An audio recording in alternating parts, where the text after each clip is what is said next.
So guys, let's discuss about the 2025 Pulsar RS 200 and update here.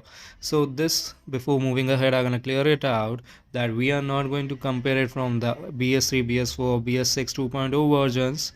We will compare it with the real life available bikes around it.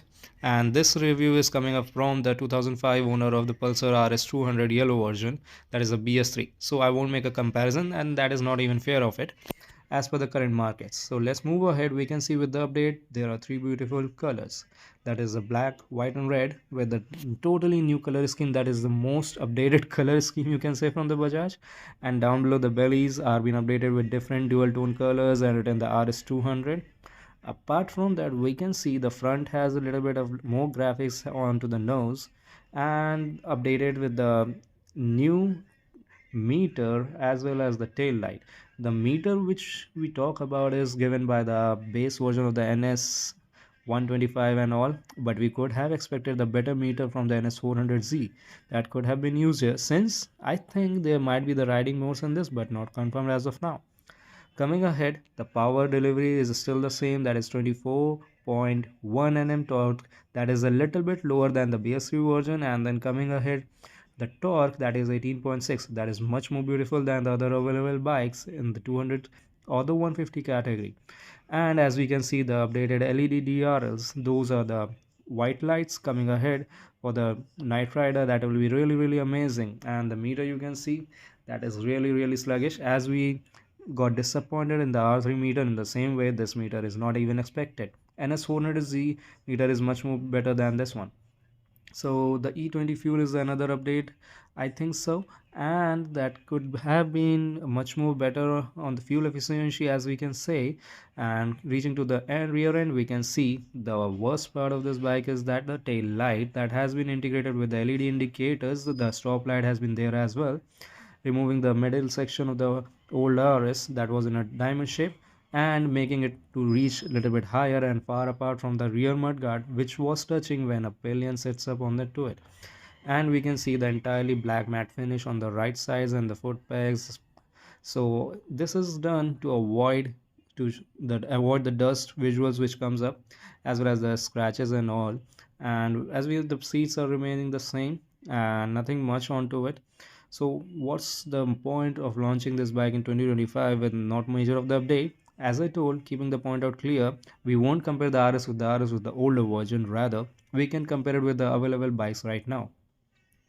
And as we can see, the R15 is there with a V4, a lot of updates, but I don't think not even needed with the traction control and all as compared to the 200 cc's requirement. No, that's not what all needed.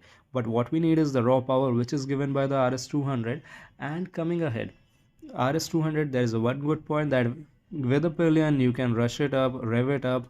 That's all fun. It can deliver the power immediately by taking a pillion to the R15. If you compare that mostly, so that is already sluggish with 18 Nm of the power and a little bit of the torque. And if you put a pillion onto it, it will take miles or the years to reach its on the higher side. Okay, now the tail light has been pulled up little, not little bit, a lot of higher. So you can see the light which has been provided to make the number plate visualize in the night. That light has been put up on the outside, and that is not even appreciated since it can get damaged at the first point if someone hits you from the back. Though I expect the mudguard will be much more on the outer side. And let's see further. What we can do is that as of now, comparing to the price, that is the price has been bumped up for 10,000 more, and right now the ex showroom is 1.85, which can cost you around 40,000 more to bring it on the on road, including the taxes, other accessories, insurance and all everything. Now what we can also check around is that the other bikes competitors around it is R5 200 cc's RCs and the XMR. Oh, the XMR is the biggest competitor of that. Okay, XMR is turning out a better power and all. It is beating in the acceleration on the top end, so we can keep it on the top priority, and the RS can come to the second. And after that third, I will categorize the RC200. Why RC200 is on the third one? Because it is costing you around 280 or 290 in some states, and it's better to invest on the 390s if you're investing around 3. So eliminating that cost point, the RS will still take up the second position depending upon this power, looks and the masculine design. and definitely these graphics are much more better than the previous one. Getting to the conclusion whether you should buy this or not, and I think you should definitely go for it because of the cheaper maintenance, as I own it since more than 10 years as of now. Cheaper maintenance, better power in the cities, better looks, better head turnings.